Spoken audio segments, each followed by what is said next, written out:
Yo, everybody, welcome back. This is my recap of UFC Perth. We absolutely crushed it. We were 11 out of the 12 fights. I'm proud to say that. If I recap what I said, what Lethal said, we were pretty sharp. We not only had a lot of these fighters winning, but the fights kind of went down the way that we said we would. We're talking round specifics. Magny coming back second, third round like he always does. Some odds and ends like that there. The submission was a surprise, no doubt there. And we'll get into the controversial stoppage at the end of the first round. I'm seeing a lot of people, hey, the ref calls it, he calls it. We're talking 1 second left. Magny's hand is in motion. I get that his hand kind of comes down, but it wasn't going flat hitting the canvas. It wasn't motionless. His hand's moving. The moment Matthews gets off of Magny, he's clearly there. He's clearly conscious and already disputing with the ref. Gets to his feet, shakes his head, and yeah, we're told the fight goes on. Why is that? Because for all the people sitting there complaining that Matthews was fucked over, I assure you the world would be blowing up much more louder if that would have been called the fight. And Magny's nice little bounce back run had come to an end to some bullshit backyard stoppage to a ref that probably had no place being there. So I really fucking hate to see it. It looks like Paul and a lot of the UFC commentary really agreed. I really hope this fight's not over. Sure enough, we get to continue, and yeah, I think all the adrenaline dump and all the different emotions kicking in that moment. Matthews realized yeah, I'm gonna continue to go against the guy who not only does really great late fight, but he's been on an absolute tear. So would have never have guessed Magny choking out Matthews as part of my bingo sheet. I did have him by a second, third round finish, but by knockout. We took Magny at plus props all the way around. His money line prop was really good, and his live prop was really good. So we'll get into all the specifics. I'm going to work my way, starting from the very bottom, early prelims, working my way up, and we'll get to these fights here. But yeah, just to say it lightly, Noche and Perth combined put me about 15 units. So absolutely fucking crushed it. My mate Lethal kind of went all in this week on his good friend, very biased pick, Tom Nolan, who he has a nice personal relation with. So, anyways, kicking things off, we had Loma Luke Boom taking on Alexia Thanara. I thought Alexia was going to look a little bit more. More dominant with the submission hunt, but man, her elbows, her ground and pound was looking pretty good. Luke Boom not able to really keep on the feet much. That's exactly how I figured this fight would go.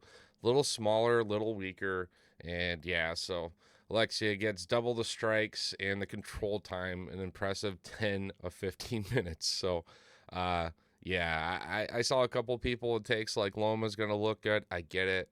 UFC vet that's been proven thus further than Alexia with the 4-fight streak. And I had picked Loma on those fights. This was the first that I knew right away. Terrible stylistic matchup, and give me Alexia. So easy win for the first fight on the card. Moving up. Really tough. You got two prospects. We don't know who's going to show up and debut. How.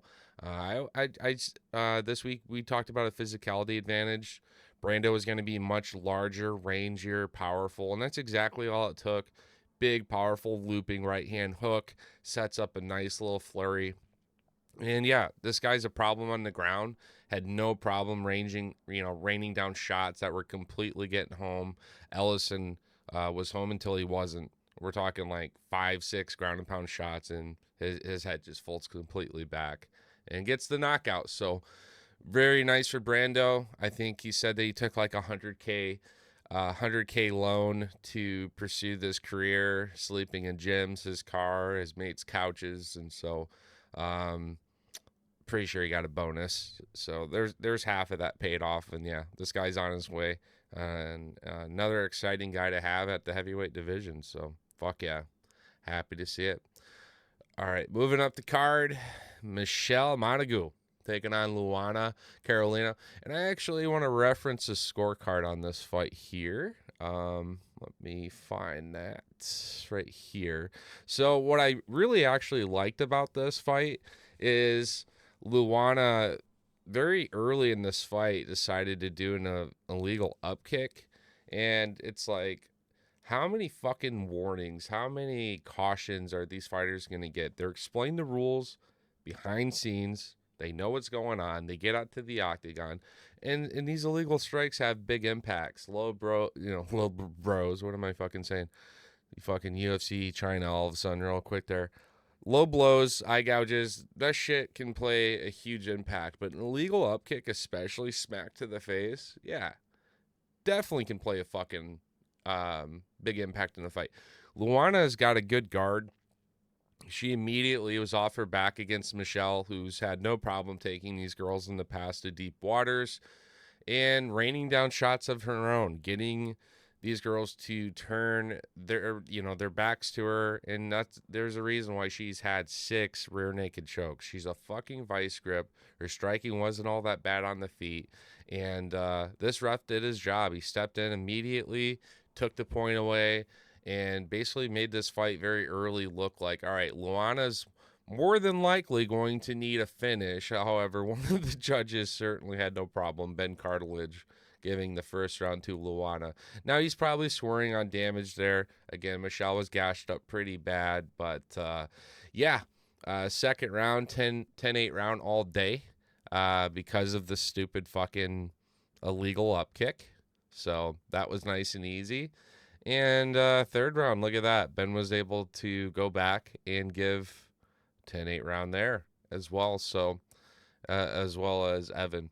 So Nathan was the only one that didn't score that 10-8. But we had all kinds of submission threats. I think Michelle was just a matter of time. She was going to get this one done. Unfortunately, the little sprinkle on her submission misses, but fuck. She did her thing and looked very impressive. So 3 for 3 on the card. Moving up into the next fight here. Colby Thickness and Josias Musasa. This fight also to a T. I talked with Lethal. I said, Thickness is my pick, but I cautioned if we only see Colby on this fight wanting to strike, wanting to make this a striker's delight, there's a good chance he could get hurt. He could get knocked, and it would take him scrambling. I liked his scrambles with Topuria very much so, and I just knew that Musasa would be a problem, edge of the octagon, cornering, walking off, striking, and we saw moments of this. Was like a good win for Colby, great first great upset on the card, but man, it was a sweat. And I was happy to see Thickness mix it in. My biggest critique for Colby in this fight was he would go to counter and then level change and then go for the takedown rather than trying to find the timing of Musasa coming in, top shelf and slipping that and using all that momentum back into a full devoted takedown. I feel like, he was sweeping for these double legs, and Lethal and I had a good conversation. Like, yeah, mate, that's just fucking Australian wrestling. These rugby guys, this is how they do it. They always latch up that double leg and drive it home. But I didn't really like the counter strikes from Colby. They weren't really clean. He was putting himself in more gunfights than he needed.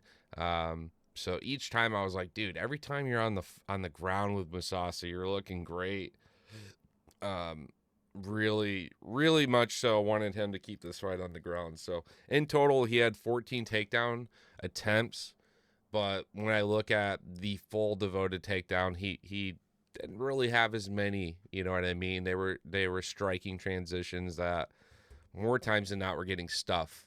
Musasa was a problem in his takedown defense, and he very much kept himself in this fight until he didn't, right? Colby would get this fight on the ground and take over, but I was happy to get the win there, but dude, every time they were on the feet, that one worried me. So got to keep an eye out on Colby as we get into these guys that have great takedown defense and solid polished striking. It's going to be that much harder to kind of to pick him moving forward. So, all right, moving up the card, got a Jamie Malarkey. He fought Ronaldo Bedoya. So I gave some flowers to Bedoya on this week's fight breakdown. I did ultimately side Malarkey. I didn't really find the knockout threat there. The way that we know that Malarkey's so chinny and can just get dropped. And so yeah, this matchup seemed to be a pretty good one for him. But Doya in his own right, very tough, laughing most of the time. Malarkey's hitting him. Malarkey a bit albino, so anytime you can red, bruise, pepper him up, make him bleed, he's gonna show it times two, dude. Those white eyebrows turn fucking red, and it gets a little messy. But no, Malarkey able to secure some control time, some takedowns, and overall the strikes themselves, yeah. I mean, technically Malarkey was, slightly better in his accuracy percent, but man, it was really the control time that won him this shit. Again, there's your favorite on the fight, but it was a pick'em. It wasn't like a super obvious blowout, you know what I mean? So happy to get that one right as well. So, all right, moving through the prelims into Cam Rouston and Andre Petrosky. This is my first and only pick that I got wrong. I thought the veteranship of Andre would show up and be able to at least allow him to get this fight to the ground. If you had Andre Petrosky on the feet as a bingo card, I wouldn't expect the spot to hit. But Cam took full advantage of it. The battle giraffe, very comfortable on his feet, very comfortable in his striking, and absolutely fucking, he fucking hurt Petrosky pretty easily and was able to follow up and get it done. So, yeah, this guy is, again, another one of those problems on the feet. I'd like to see more of he's got some submission threat too. I would have liked to have seen Rouston being taken down, working off his guard. I think with his range, he's one of those guys that can cinch up triangles, threaten some big elbow strikes, hammer fist, forward. Like, wouldn't be surprised if you saw the battle giraffe hit a Kevin Holland knockout off his back one of these days. But I was just curious to see that. Thought we would see it. Ultimately, thought that Petrosky was gonna grind this one out safely, get the takedowns, but not really advance positions, try to stay out of the range, off the hip, off to the side, and pretty much replicate some of his past wins. But congrats to Battle Draft for not allowing it. So Petrosky gets knocked out in the first round. We ended up capping pretty good throughout the night on a lot of these bets. I really like Ralston's plus money, like plus 240 submission and knockout. We parlayed that piece with a nice early and safe bet that cashes. So pick wrong, made some money. Pretty happy moving on. All right, so Lethal and I once again called this one to a T. And I opened up a few times about Sterling prior to this week's card because you got this guy who you look at him genetically and you look at him from a stylistic standpoint with his city kickboxing team, his training, and all of what he's able to do there. And you just are like, all right, this guy's due for a knockout. All week long, he's sitting there doing interviews saying that, the knockout's coming. He knows it's coming. He's going to make a big, spectacular statement. And they keep giving him guys that have been finished, that show that they can be hurt. And Sterling, despite he might, like in typical fashion, have a few moments in this fight where his opponents are hurt, he just can never seem to get the job done. Now, first, early out the gate in this fight, Sterling's throwing some very heavy shots top shelf. And I liked what he was doing with the shots to the body. We dig to the body, rip back head, and that shit was money. That the body shots were definitely getting Rodolfo. I would have loved to have seen Sterling incorporate more leg kicks as well and just kind of chop and hurt and cut off Bellato early so that he could really open up with these big, powerful shots and combinations and find a home a little bit easier. A lot of these shots were sailing by, but making you go, oh, fuck, if only that connected, right? Again, Sterling was not able to get the finish. He says it himself. I'm not impressed with this performance. I saw a lot of people laying chalk this week, Sterling by knockout, and I couldn't be all in. A small parlay falls based on distance, no. And I just told myself I'm going to respect the fact that this fight more times than not we'll go to the judges with Sterling. We have not seen this guy show up. He's not getting finished and hurt all that often, but he's also not doing it back. So I like the over 1.5 with Sterling fights. But yeah, it's just sadly not what we expected to see. So somehow the Goonie Sloth son, Navajo Sterling, Goonie ass looking genetic freak just cannot possess the power to get a knockout. Sad. All right. Moving up here, Tom Nolan. Absolutely crazy fight with Charlie Campbell. I like this fight going back and forth. Pretty nervous for Nolan on the feet. Charlie, very persistent and crossing the void. Quick, tight combinations. We're getting home. Tom would just kind of spaz between throwing like a knee, the timing, all the feints from Charlie, made that very difficult. But yeah, Nolan was like trying to hit like a jumping knee, step in with a counter shot or two, and it was just always these quick little sequences that were a little dicey, these quick little scrambles. And Nolan had moments where he did good in these, and he had moments where he absolutely was taking some big shots early. You can see the pop on Nolan, blood coming down from the nose. And yeah, I saw quite a few people also take Charlie in this fight too.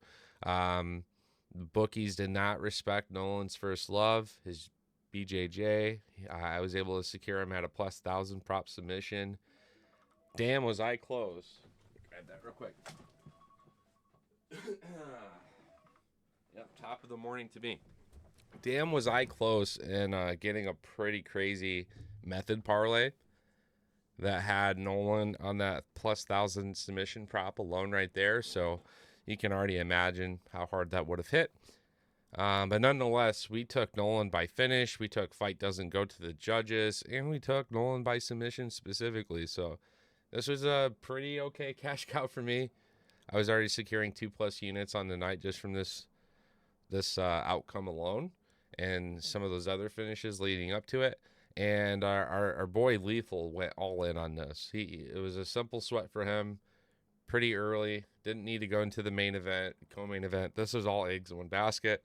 And yeah, he for his 50th birthday got Nolan's first battle-worn fight gloves. You know what I mean? Like pro fight gloves. And so Lethal and Tom go way back. Lethal helped Tom financially getting underway in his pro career. And God, nice performance there. Slight favorite, but again, this was another pick'em fight, and I'm happy that we were both Nolan. So, all right, so finally I can get more into the grit of this one. So I've already seen videos come out, people talking about, Jake Matthews got completely fucked over. He should have had the win. No, we all agree that the ref was wrong. Let's just start there. The ref was wrong, and that wasn't fair to both, Jake Matthews and Neil Magny both, okay? Does it make it right? No, absolutely not. If this fight would have stopped with Magny's hand in motion, literally watching that shit sway back forth, his wrist is in motion as well. He wasn't going limp. His hand wasn't laying flat in the canvas. His eyes wasn't glazed back. It was just a bad stoppage. There's 1 second left. And then the ref comes back to say, oh, I was just, towards the end of the round. And I think what he was trying to do is feel if Magny was home. You know what I mean? But you're doing this at the buzzer, right? As Jake's letting go of that grip. And Magny is there, and he protests right away. He gets back to his feet. It doesn't matter if you rule that a stoppage or a non-stoppage. The community is going to be split and argue on this one. It all goes back to the ref was wrong. So early in the fight, we had an illegal up kick. Some refs don't do shit about it. The right thing happened. A point was deducted, and we resumed the position. This one sucks because it fucks with the mental prowess of this fight for Matthews and Magny both. Magny probably sitting on his stool a little pissed off, ready to come back like, fuck this shit. Probably helping him. And Matthews is like having this huge adrenaline dump. Thinks, oh man, thank God it's over. I did it. And here we are going back into deep waters against someone like Magny who typically picks up momentum. So I also want to point this out too. I saw scorecards. Let me find this one real quick. I saw scorecards trying to say that Matthews won the first round. Let's talk about the first round. I'm looking at live stats as well going into the second round. I love live betting Magny in the first round because typically he ends up losing the first round, coming back second and third. I had Magny winning round one. He was up 40 strikes to 10. So he's 4-1 strikeout put. He did secure the takedown. And what ended up happening is during the scramble, he ended up having a position reverse. And so he had Matthews on top looking phenomenal at the end of the first round, right? Goes to set up the submission attempt. But if you're going to weigh the entire round, all the strikes, all the damage, the takedown itself, and say, oh yeah, Matthews was able to reverse it and win the entire round, that's just kind of going off pride fighting standards. I don't score the first round for Matthews, so seeing all three judges giving that round to Matthews in hindsight actually pisses me off because in my mind, Matthews comes out, has a great second round, and I have it going 1-1 going into the third round, knowing that it would be close. Feeling confident, though, that it is our boy Neil Magny, and he's not going to quit, and he's only going to continue to synergize and ramp up in his fights. To no surprise, I did ace the second, third round finish by Magny, but to many surprises, I did not expect the submission against Matthews of all opponents coming from Magny. So Magny gets the submission, third round. He ends up tying Kamaru Usman's takedown record. He is 2 finishes away from tying Matt Hughes, and he's continuing to set history at welterweight. And dude, this guy is full of life, energy, positivity, and you can't help but root for him. A lot of his socials and shit between fights, he's enjoying his time with family. Excuse me. I know there's going to be haters because of the controversial stoppage and the fact that, for whatever reason, minus the fact that Matthews was a 3-1 favorite, so negative 300, and that somehow derails a bunch of parlays, even though saying fight doesn't go all 15 minutes was plus 100 prop this week.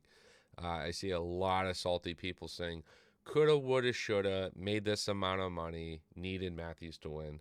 Again, love distance, no. Sometimes it can respect both sides. And I get maybe it's a Magny fight and you think, oh, this one will probably go to the judges. As of recent, take that bias away. Magny's getting finishes and he gets another one. So congratulations to him there. All right. But yeah, the strikeout put, look at the strikes overall. You can see this, and this is just at the end of the fight, right? Sincerely, if you go back and look at the strikeout put in the first round, that takedown, the control time, still would love for someone to explain how Matthews wins that first round, minus him being in his backyard. All right. Congrats to Magny. Moving up, Jack Jenkins taking on Raymond Taveras. I was really fucking happy, dude. Jack, he was a slight favorite in this fight. I guess kind of like a moderate favorite in this fight. But I was a little hesitant just due to the fact that Roman missed weight the way that he did. So I played with Jack on a money line sprinkle, but I especially stayed away from distance as much on this one, skipping it. And Taveras was able just to absorb head kicks and shots. He was wobbled a few times. Jack certainly had opportunities to put him out of there. Had this guy properly cut weight, I think he would have been knocked. So Jack Jenkins taking the fight regardless. Props to him there. A couple 30-27. I don't know which judge gave it 29-28. I thought Jack won this fight pretty easy. All the way across the board. Again, accrued 4 minutes of control time, 3 of 6 on takedowns, 73 of 123 strikeout put. So not too shabby there. Like the leg kicks. That definitely played a big part there. So Jack gets it done. All right, moving up into your co-main. Really like Jimmy Crute by finish again. I've been kind of on this Jimmy Crute train since he's come back on a little bit of a tear. And it all helps to have an opponent that's recognizable in the first place. Crute, Yeah, despite having some losses, he's in there against more recognizable light heavyweights, and I really like this guy's pressure on the ground. He's very cutthroat. He's not going to set up a very proper submission, have hooks in, flatten out, do this, do that. If he can grab a hold of you, dude, he's just going to be a vice grip and rip your fucking neck back and put you in some kind of crank and just have all kinds of torque and momentum to get the tap, however ugly that looks. It's a nice Jimmy Crute choke at the end of the day, and he gets another one of these. So I did secure Crute by finish. It was negative chalk, but I was pretty confident in it. Other than a parlay piece that had Crute by finish, I pretty much said fight not going to the third round. I liked my props there.